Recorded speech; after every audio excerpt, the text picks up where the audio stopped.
The objective of the labor inspection is to further strengthen the implementation of the visitorial and enforcement powers under the Labor Code as renumbered towards securing a higher level of compliance with labor laws and standards and ensuring continuity and sustainability of compliance at workplaces. For this purpose, the Department of Labor and Employment delegates this function to the regional offices with the issuance of a list of labor inspectors who are given the authority of conduct inspection, which covers all private establishments, including their branches and workplaces in the regions.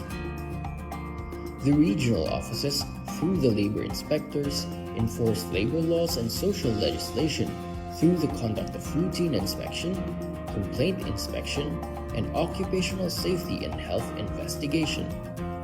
Upon the discretion of the Secretary, special inspections may be conducted as may be deemed necessary.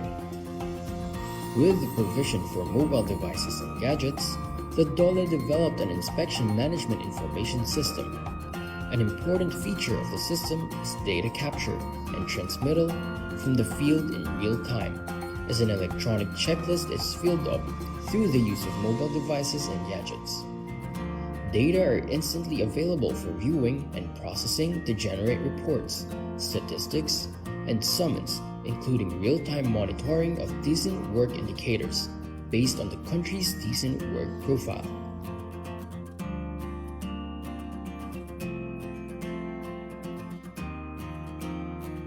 The TAV, or Technical and Advisory Visit, aims to provide assistance to the micro-establishments, or establishments that have 1 to 9 employees, to be sustainable, productive, and competitive. It also aims to transition our micro-establishments to the formal economy that is profitable, while also complying with our labor laws and occupational safety and health standards. There are different ways or modalities to avail TAV. First is the online method. Establishments can enroll in the self-paced technical and advisory modules through our learning management system. For establishments that opted to go with online, they must accomplish the modules within 1 month from the time they registered. Second is on-site. The DOLE regional, field, and provincial offices conduct on-site or face-to-face orientation for the technical and advisory services, wherein micro-establishments are invited to attend. Third is hybrid setup. Establishments can enroll in on-site sessions and attend virtual meetings or webinars using various online platforms like MS Teams, Viber, Skype, Zoom, or Google Meet.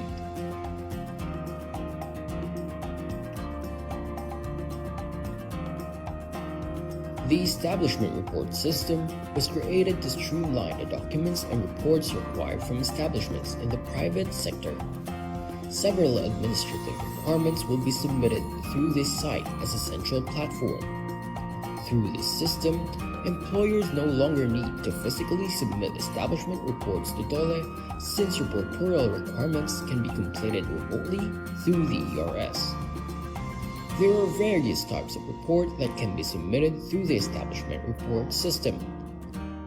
These are telecommuting report, job displacement report, flexible work, 13th month report, and employer's work accident or illness report. The establishment report system ensured the safety of employees of Dole and its clients by minimizing the risk of contracting the COVID-19, since the need for physical contact has been removed in this process.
The objective of the labor inspection is to further strengthen the implementation of the visitorial and enforcement powers under the Labor Code as renumbered, towards securing a higher level of compliance with labor laws and standards and ensuring continuity and sustainability of compliance at workplaces.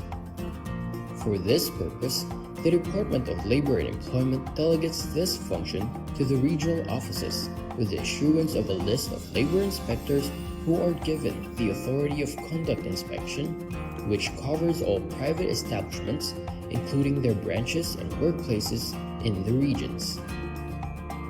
The regional offices, through the labor inspectors, enforce labor laws and social legislation through the conduct of routine inspection, complaint inspection, and occupational safety and health investigation. Upon the discretion of the Secretary, special inspections may be conducted as may be deemed necessary. With the provision for mobile devices and gadgets, the DOLE developed an inspection management information system. An important feature of the system is data capture and transmittal from the field in real time, as an electronic checklist is filled up through the use of mobile devices and gadgets.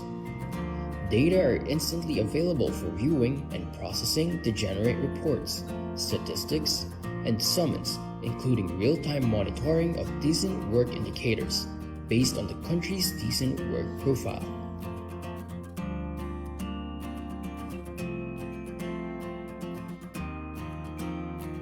The TAV, or Technical and Advisory Visit, aims to provide assistance to the micro-establishments, or establishments that have 1 to 9 employees, to be sustainable, productive, and competitive.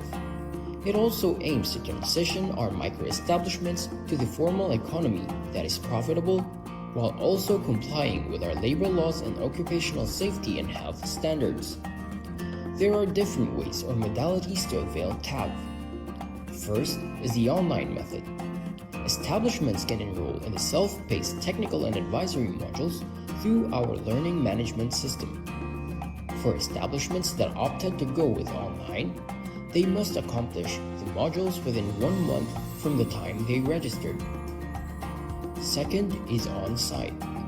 The DOLE regional, field, and provincial offices conduct on-site or face-to-face orientation for the technical and advisory services, wherein micro-establishments are invited to attend. Third is hybrid setup. Establishments can enroll in on-site sessions and attend virtual meetings or webinars using various online platforms like MS Teams, Viber, Skype, Zoom, or Google Meet.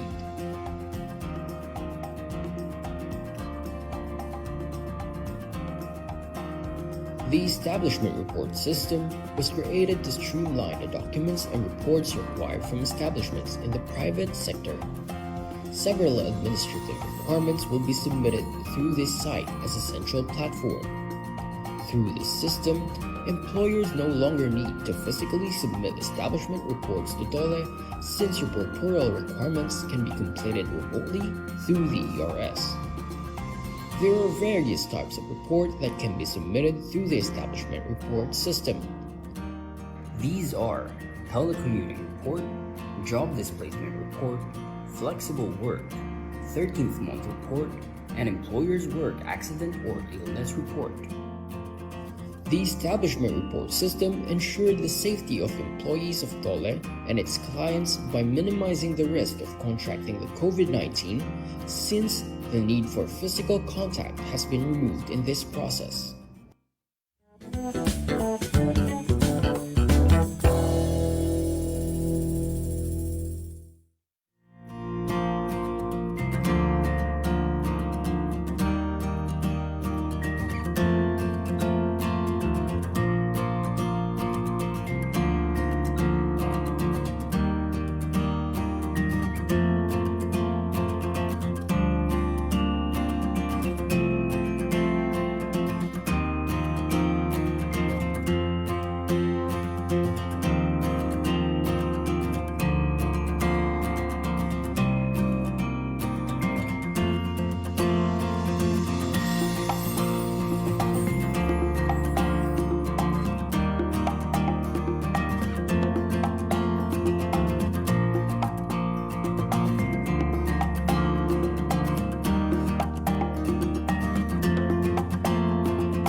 The objective of the labor inspection is to further strengthen the implementation of the visitorial and enforcement powers under the Labor Code as renumbered towards securing a higher level of compliance with labor laws and standards and ensuring continuity and sustainability of compliance at workplaces. For this purpose, the Department of Labor and Employment delegates this function to the regional offices with the issuance of a list of labor inspectors who are given the authority of conduct inspection, which covers all private establishments, including their branches and workplaces in the regions. The regional offices, through the labor inspectors, enforce labor laws and social legislation through the conduct of routine inspection, complaint inspection, and occupational safety and health investigation. Upon the discretion of the Secretary, special inspections may be conducted as may be deemed necessary. With the provision for mobile devices and gadgets, the DOLE developed an inspection management information system. An important feature of the system is data capture and transmittal from the field in real time, as an electronic checklist is filled up through the use of mobile devices and gadgets. Data are instantly available for viewing and processing to generate reports, statistics, and summons, including real-time monitoring of decent work indicators based on the country's decent work profile.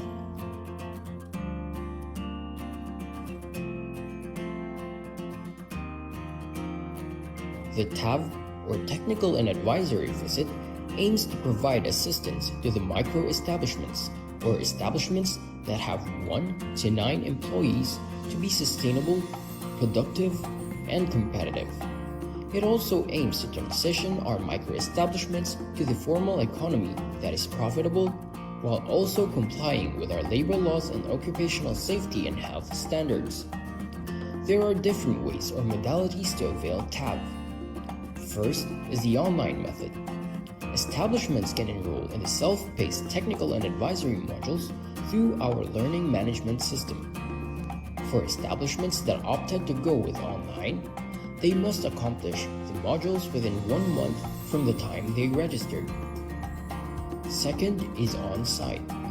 The DOLE regional, field, and provincial offices conduct on-site or face-to-face orientation for the technical and advisory services, wherein micro-establishments are invited to attend. Third is hybrid setup. Establishments can enroll in on-site sessions and attend virtual meetings or webinars using various online platforms like MS Teams, Viber, Skype, Zoom, or Google Meet.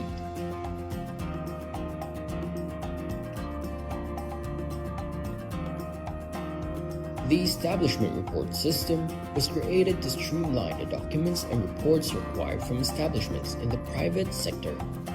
Several administrative requirements will be submitted through this site as a central platform. Through this system, employers no longer need to physically submit establishment reports to DOLE since reportorial requirements can be completed remotely through the ERS. There are various types of report that can be submitted through the establishment report system. These are telecommuting report, job displacement report, flexible work, 13th month report, and employer's work accident or illness report. The establishment report system ensured the safety of employees of DOLE and its clients by minimizing the risk of contracting the COVID-19 since the need for physical contact has been removed in this process.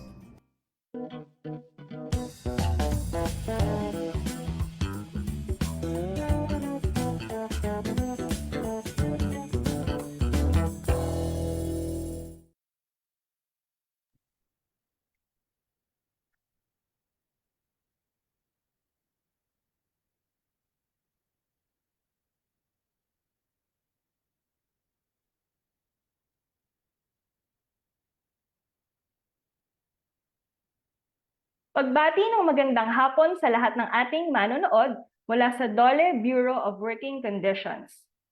Muli na naman tayong nagsasama-sama sa panibagong episode ng ating 2 p.m. habit tuwing Miyerkules, ang Webinar Wednesdays. Ako po si Ali Borromeo mula sa DOLE Bureau of Working Conditions, ang inyong tagapamagitan sa hapong ito. Para sa kaalaman ng lahat, tayo ay kasalukuyang nagdiriwang ng 18-day campaign to end violence against women o VOW. Ang pagdiriwang na ito ay alinsunod sa Proclamation number 1172, Series of 2006, na idiniklara ang 18 araw na kampanya mula ika-25 ng Nobyembre hanggang ika-12 ng Disyembre kada taon upang wakasan ang karahasan laban sa mga kababaihan of violence against women. Bilang pakikibahagi ng BWC, ating tatalakayin ngayong ika-13 episode ang mga probisyon ng batas patungkol sa Leave for Victims of Violence Against Women and Their Children o mas kilala sa tawag na VAUC Leave. Bago po tayo formal na mag-umpisa, atin pong hingi ng gabay ng Diyos sa pamamagitan ng maikling panalangin.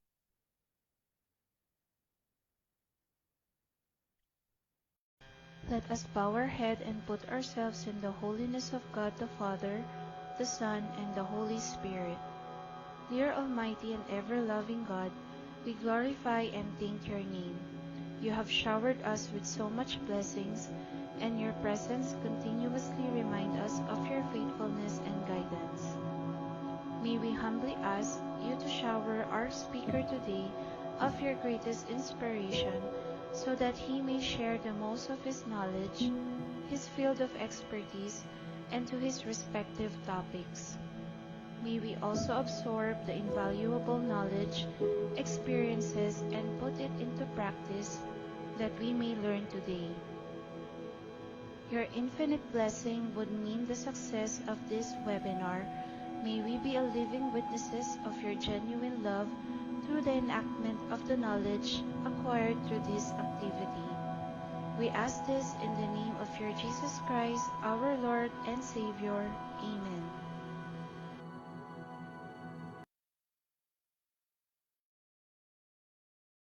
Bago natin simulan ang ating talakayan, hinihikayat namin ng lahat ng ating mga manonood na pusuan at i-share ang Facebook Live ng ating webinar at gamitin sa inyong posts o sa comments ang hashtag Webinar Wednesday. Mas maraming shares, mas marami ang ating mababahagian ng kaalaman. Bago natin simulan ang ating talakayan, may mga kaunting paalala muna tayo sa ating mga manonood. Una, gamitin ang comment section para sa mga katanungan at klarifikasyon na siyang sasagutin naman mamaya ng ating eksperto. Kung sakali mang hindi masasagot on air ang inyong tanong dahil sa limitadong oras ng ating webinar, Asahan ninyong ang aming social media team ay sasagutin ang inyong tanong. Pangalawa, iwasan natin ang pag-spam ng comment section. At panghuli, tayo'y maupo at maiging pakinggan ang mga ibabahagi ng ating eksperto sa webinar ngayong hapon. Ngayon naman, upang dumako na sa ating diskusyon, pahintulutan ninyo akong ipakilala ang ating subject matter expert na magbabahagi ng kanyang kaalaman patungkol sa VAUC leave. Ang ating eksperto ay kasalukuyang miyembro ng Gender and Development o GAD Focal Point System ng Department of Labor and Employment.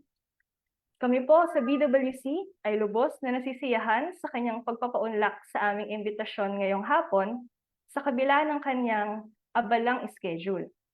Kaya huwag na nating patagalin pa. Atin nang kilalanin ang ating subject matter expert na tatalakay sa VAUC leave. Ikinararangal naming anyayahan ang butihing direktor ng BWC, Attorney Alvin B. Curada. Magandang hapon po, sir. Thank you. Salamat, Ali, and magandang hapon po sa lahat ng mga nakikinig, sa lahat po ng viewers natin sa Facebook Live ng Bureau of Working Conditions and those who are watching sa Facebook stream po ng Department of Labor and Employment. Ang topic po natin ngayon ay yung leave for victims of violence against women and children. The law was enacted in 2004 para po maiwasan yung prevalence ng violence against women and children and para po ma-uphold yung constitutional right ng ating mga kababaihan at mga kabataan. We're also trying to comply po with our commitments sa Universal Declaration of Human Rights, the Convention on the Elimination of All Forms of Discrimination against Women, Convention on the Rights of the Child, and other international human rights instruments na ang Pilipinas po ay parte ng mga instruments po na iyon. Ang intent po ng batas, tulad na nabanggit ko po kanina, is really to prevent yung violence against women and children. So when we say po, next slide please, when we say po na violence against women and children, ang ating pong mga possible victims po dito ay yung women at yung kanilang mga anak or their children. And yung kanila pong mga offenders, possible offenders under the law. Can you already see my slide, Ali? Hello? Hello, sir. Ang slides po ay for screen sharing na po. Okay, sige. Please share sa page 2. So, as I've mentioned, ang victims po natin dito ay yung mga women and yung kanila po mga anak or their children. And the possible offenders ay hindi lang po ito limitado sa mga kalalakihan or their husband, but yung mga ex-husband, live-in partner, former live-in partner, boyfriend, girlfriend, ex-boyfriend, ex-girlfriend, and even dating partner and former dating partner may commit po yung violence against women and children. So it refers to any act committed by the husband, ex-husband, live-in partner, or former live-in partner, boyfriend, even girlfriend, ex-boyfriend, and ex-girlfriend, dating partner, or former dating partner against a woman who is his wife or former wife, kahit po former wife, the violence can be committed against them. Against a woman with whom the person has or had sexual or dating relationship, kahit po hindi asawa, kahit po merong sexual or dating relationship lang, or kahit po merong common child, hindi po sila kasal, wala po silang, or kahit probably hindi po sila nagsama, basta meron po silang common child, or yung mga children po ng kanilang wife, whether legitimate children or illegitimate children, and whether po the crime is committed within the household or outside of the household, the crime po can be committed by those mentioned persons. So again po, hindi po ito limitado sa husband or ex-husband. Ang ating pong offender ay hindi lang po kalalakihan. It can be committed by women, and the act can be committed against the children, whether legitimate or illegitimate.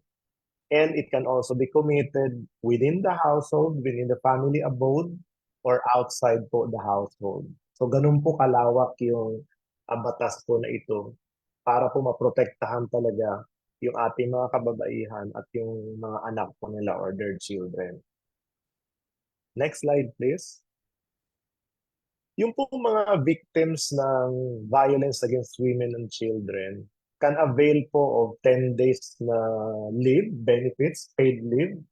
And yung computation po nitong 10 days paid leave ay yung pong daily salary po, daily basic salary ng ating mga manggagawa, affected women, and then times 10, yung po yung kanilang matatanggap.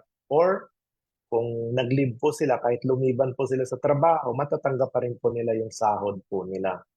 Ang mga requirements po, nakasaad po sa ating IRR, kailangan lang po ng certification, and yung availment po, dapat option po ng mga woman employee po natin. So we cannot force the employee to work, or we cannot force also the employee to take the leave. Dapat po option ng ating mga victim women workers.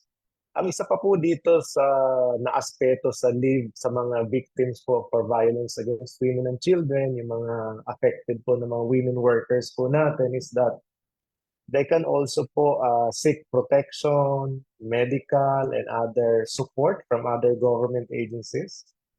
And yung po mga victim women's po natin, women, can also apply for a barangay protection order sa ating mga barangay. Yung barangay protection order po ay ex parte po ito, dinidetermine ng barangay captain. And then kung wala po yung barangay captain, even yung other barangay officials can act on the application for a barangay protection order. So ano ba yung barangay protection order? So yung barangay protection order po will prohibit yung offender from further committing yung mga acts po that I will mention in the succeeding slides, and it will prevent also the offender na lumapit po doon sa ating women victim or sa kanilang sa kanyang mga anak po. And then kung gusto niya po mapahaba pa yung protection, the victim now can apply for either temporary protection order or permanent protection order. Pero yan po ay na-apply na po natin sa family court po natin. So sa korte na po, yung barangay protection order sa barangay, yung pong temporary protection order or permanent protection order should be applied with the courts and should be granted by the courts. So yun po ang mga protection against women. And then yung barangay protection order can be enforced anywhere po ito, ano? Halimbawa, kayo po ay nag-apply ng barangay protection order sa na-issuehan ng barangay protection order sa isang barangay sa Manila, and then pumunta po kayo ng Batangas, and then nandoon po yung offender, the barangay protection order can be enforced po by appropriate law enforcement authorities in Batangas, kung saan po kayo. So it can be enforced anywhere. Dahil napag-usapan po natin yung barangay protection order, common po sa barangay yung conciliation mediation or pag-uusap-usap para ma-settle yung kaso. Unfortunately po dito sa RA 9262, sinasabi po ng batas na yung pong offense against women and their children ay hindi po pwedeng pag-usapan. Hindi po kayang i-compromise po kasi it's an offense against the public. So meaning, dahil po ito ay offense against the public, even yung mga kapitbahay po pala and other members of the community can also file a case against the offender for violation of RA 9262. So dito, while the victim is limited to the women and their children, but yung pong community members, kung medyo hesitant po yung victim dahil may psychological effect sa kanya yung pang-aabuso, other community members may file a case against the offenders because it's a public crime. Next slide. So ito po yung mga acts that constitutes po yung acts of violence as enumerated under RA 9262. Yung pong physical violence relates to bodily or physical harm. And even po threatening, attempting to cause physical harm to the woman or her child constitutes physical violence. Even yung pagpi-place po natin sa woman or her children in fear of imminent physical harm, kahit imminent, hindi po actual physical violence, kahit imminent physical harm, may constitute also as physical violence. So sexual violence naman po, ito po ang mga acts that are sexual in nature, but the law po enumerated several acts that include po yung rape, sexual harassment, acts of lasciviousness, and then treating a woman or her child as a sex object, demeaning and sexually suggestive remarks, yung physical attack, forcing to watch obscene or pornographic publications and other materials, yan po may constitute also as sexual violence. Kahit po walang actual na mga acts as mentioned, katulad po sa physical violence, even yung attempt to make the woman or her child to perform sexual acts by use of force, threat, intimidation, or even yung prostituting po the woman or her child may also constitute a sexual violence. So ganun po kalawak yung acts that may constitute as physical violence or sexual violence. Next slide. Yung psychological violence naman po, I think I've mentioned this one. Next slide. Yung psychological violence naman po are acts that can cause mental or emotional suffering of the victim. And the law po enumerated several acts. Kasama po dito na yung restriction po to the woman or her child's movement or conduct. Yung pong pinapahiya, public ridicule, humiliation, repeated verbal or emotional abuse, kahit po pag-threaten lang ng physical harm. And meron pa po dito yung pag-allow daw ng victim to witness physical, sexual, or psychological abuse against another member of the family of which the victim belongs, baka mga kapatid niya or anything na nandoon po sa household or sa bahay po nila, may also constitute as physical violence. Even po yung stalking, kung yung po ay nakakakos na po ng substantial emotional or psychological distress sa woman or her child, may also constitute psychological violence. Basta any act po that can cause mental or emotional suffering may constitute po as psychological violence for purposes po of determining whether that person committed violence against women and children. Ang economic abuse naman po relates to financial dependence ng ating mga kababaihan and yung pong mga anak nila. Ay isa po dito yung piniprevent po ng another person, yung woman and na maghanap buhay, mag-exercise ng kanyang profession, kung kinokontrol po ng another person yung property, money, and other property ng ating kababaihan, and yung paninira po ng household property may also constitute as an economic abuse against the woman and probably against the children also. So, ganun po kadami yung abuse. So, una po, physical abuse. Pangalawa ay sexual in nature. Pangatlo po relates to mental and emotional abuse, that may constitute psychological violence. And the third one po ay yung deprivation ng economic or income opportunities sa ating mga kababaihan that may also constitute as an economic abuse. Next slide.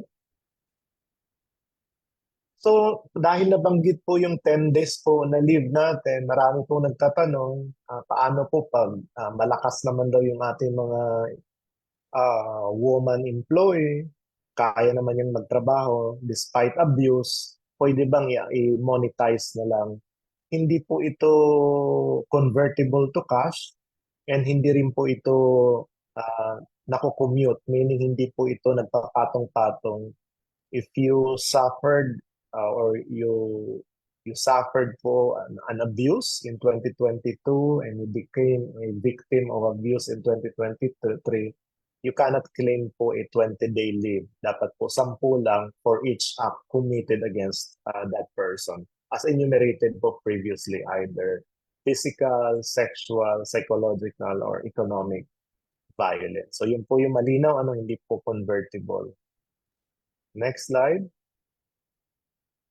And then at the workplace also po, sa loob naman ng bahay natin, sa loob ng trabaho, sa opisina po natin, may mga enumerated acts rin po against the employer na pwede pong makasuhan yung mga employer ng appropriate criminal, administrative, and civil actions.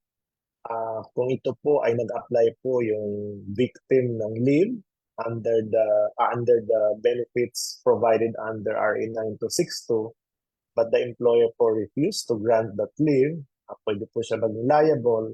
And the other one, kung meron po siyang threat, intimidation against the person helping the victim within the workplace, that employer can also be subject to appropriate penalties under the labor code, under the criminal law, and other applicable laws, rules, and regulation.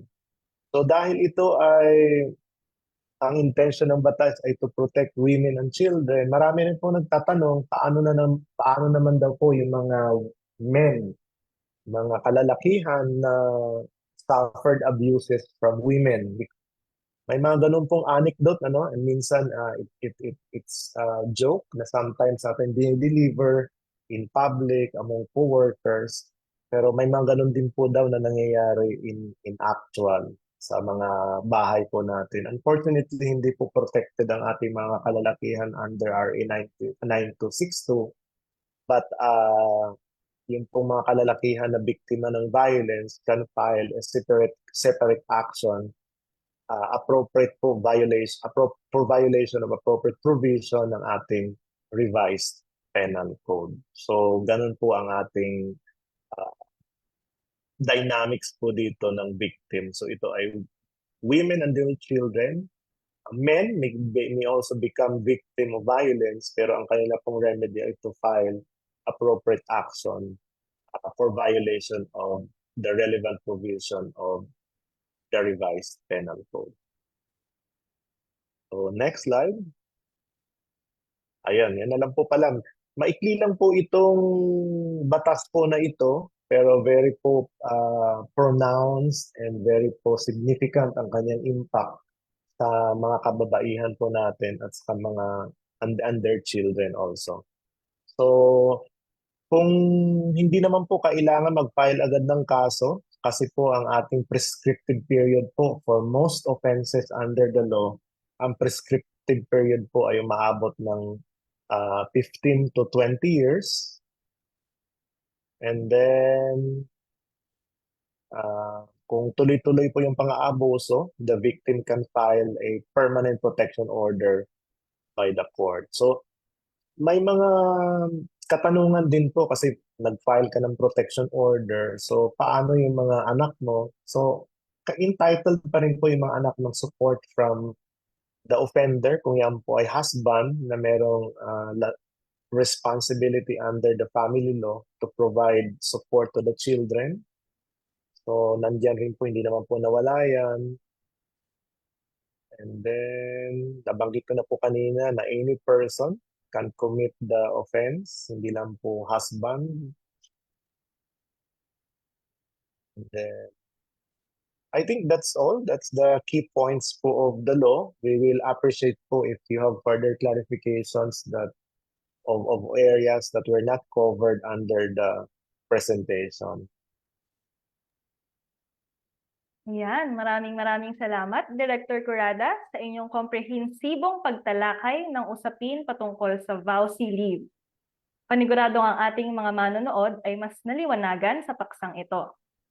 Sa ating mga manonood, i-comment lamang ninyo ang inyong tanong at sasagutin iyan ng Director Curada.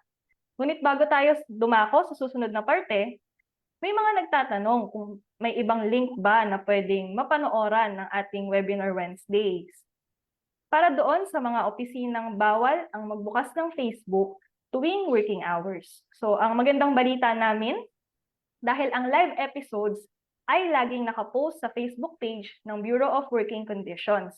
Kung kaya't pwede po ninyong mapanood at i-download sa inyong personal computers o mobile phones ang episode na ito at ang mga nauna pang episode ng ating webinar. Kanina, nabanggit ko na taon-taon ng ating pakikiisa sa 18-day campaign to end violence against women o VOW. Ngayong taon, ang tema ng ating pagdiriwang ay United for a VOW-Free Philippines. Ngayon naman, sasagutin na ng ating subject matter expert ang mga katanungan na ipinadala ng ating manonood sa comment section. Gayunman, maaari ninyo pa ring i-comment ang inyong tanong. So, Director Alvin, ang una pong tanong,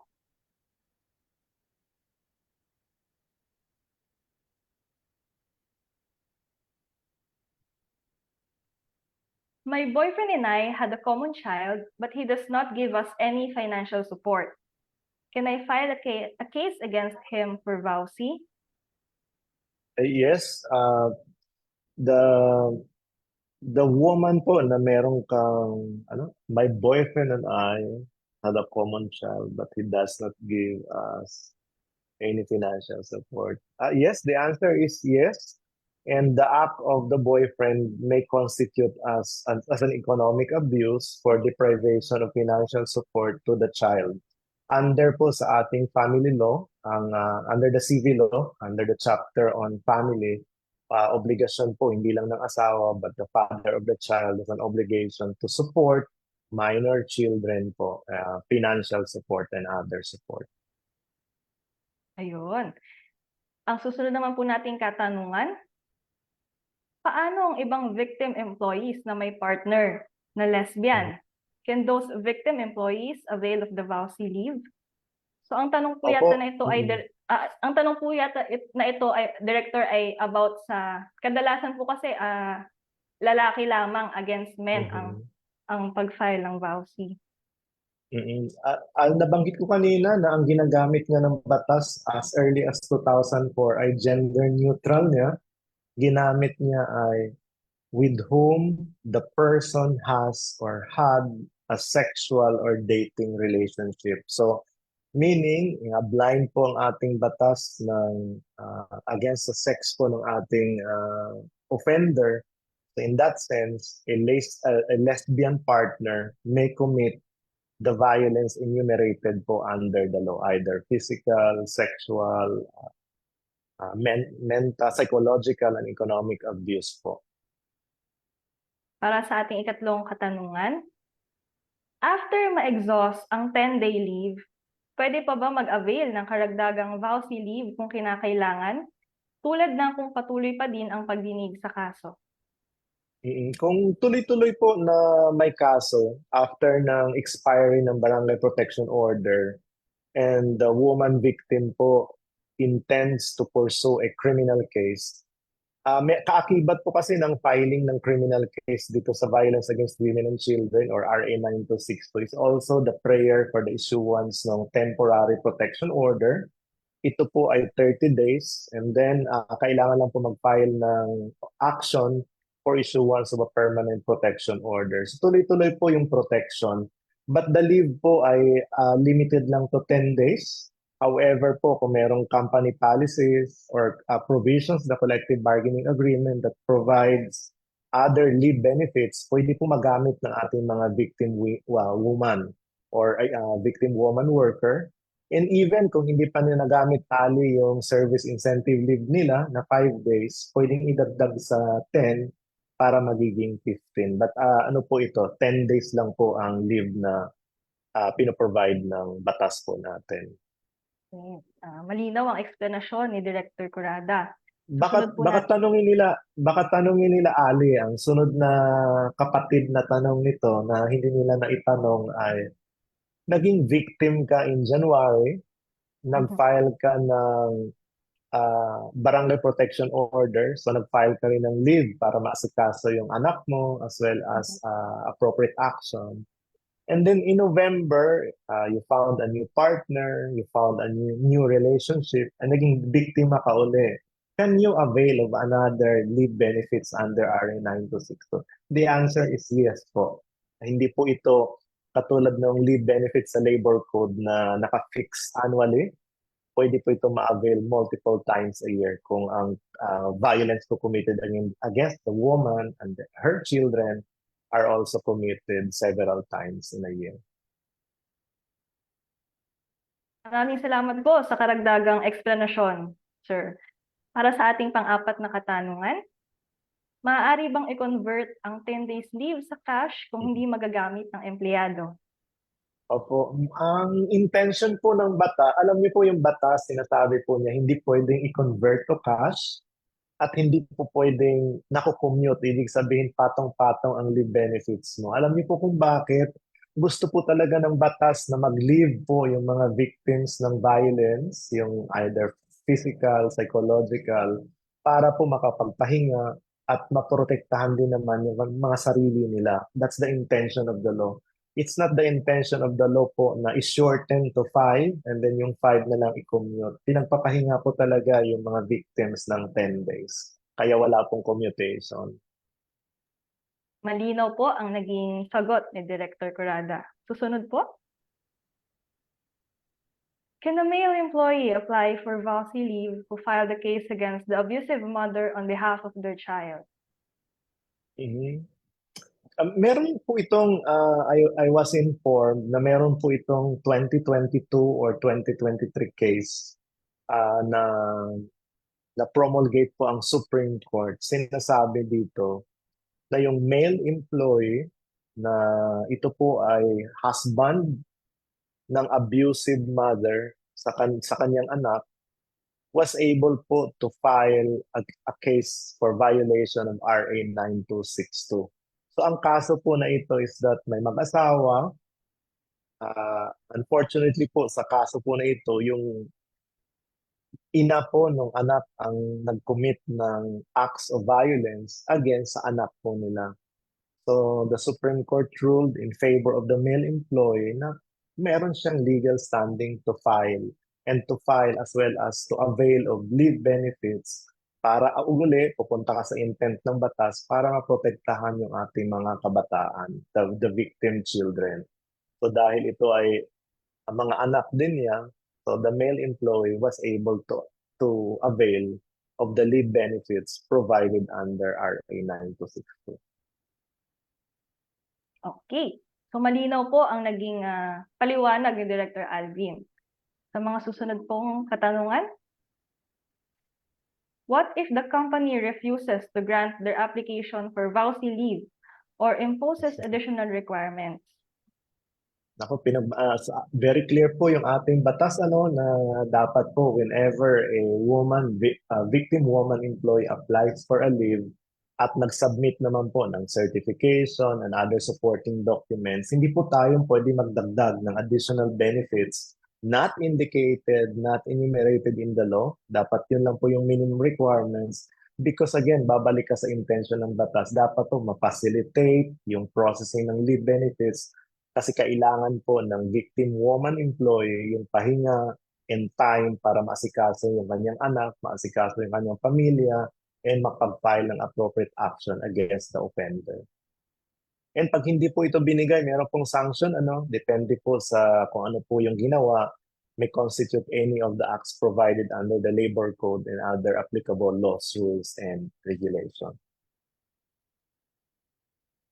Salamat po, Director. At sa ating panghuling katanungan, is a certain length of service required in order to be entitled to avail the VAUSI leave?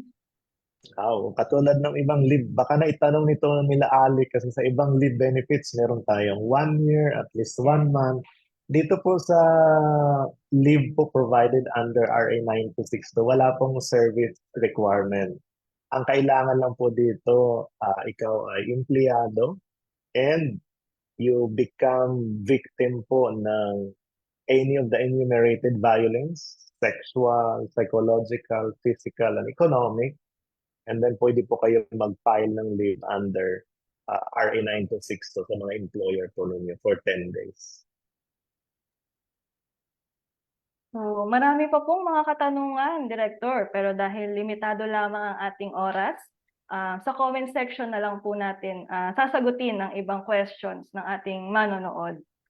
Ayan, so maraming salamat po, Director Alvin, sa inyong komprehensibong pagpapaliwanag ng ating VAUSI leave. So, all in all po, no, ang ating pundasyon lamang, ang ating basihan sa mga requirements, sa mga provision na ito ay ang ating batas. So kung kayo naman po, ang ating mga manonood, kung kayo naman po ay may iba pang klarifikasyon patungkol sa ating usapin o patungkol sa usapin ng working conditions, maaari po kayong magpadala ng email sa ask@bwc.dole.gov.ph o tumawag sa 24/7 DOLE hotline sa numerong 1349. Hinihikayat din ng lahat ng ating manonood na i-like, i-follow at i-share itong ating Facebook page, ang BWC Facebook page, para maging updated sa iba't ibang issuances, public announcements, at iba pang programa na inilulunsad ng BWC at ng DOLE. Sa ngalan ng DOLE BWC at ng ating eksperto Director Alvin Curada, kami po ay lubos na nagpapasalamat sa inyong patuloy na pagsubaybay at pagsuporta. Patuloy ninyo kaming samahan sa mga susunod pa na episode ng ating 2 p.m. Habit tuwing Miyerkules, ang Webinar Wednesdays. Maraming salamat po.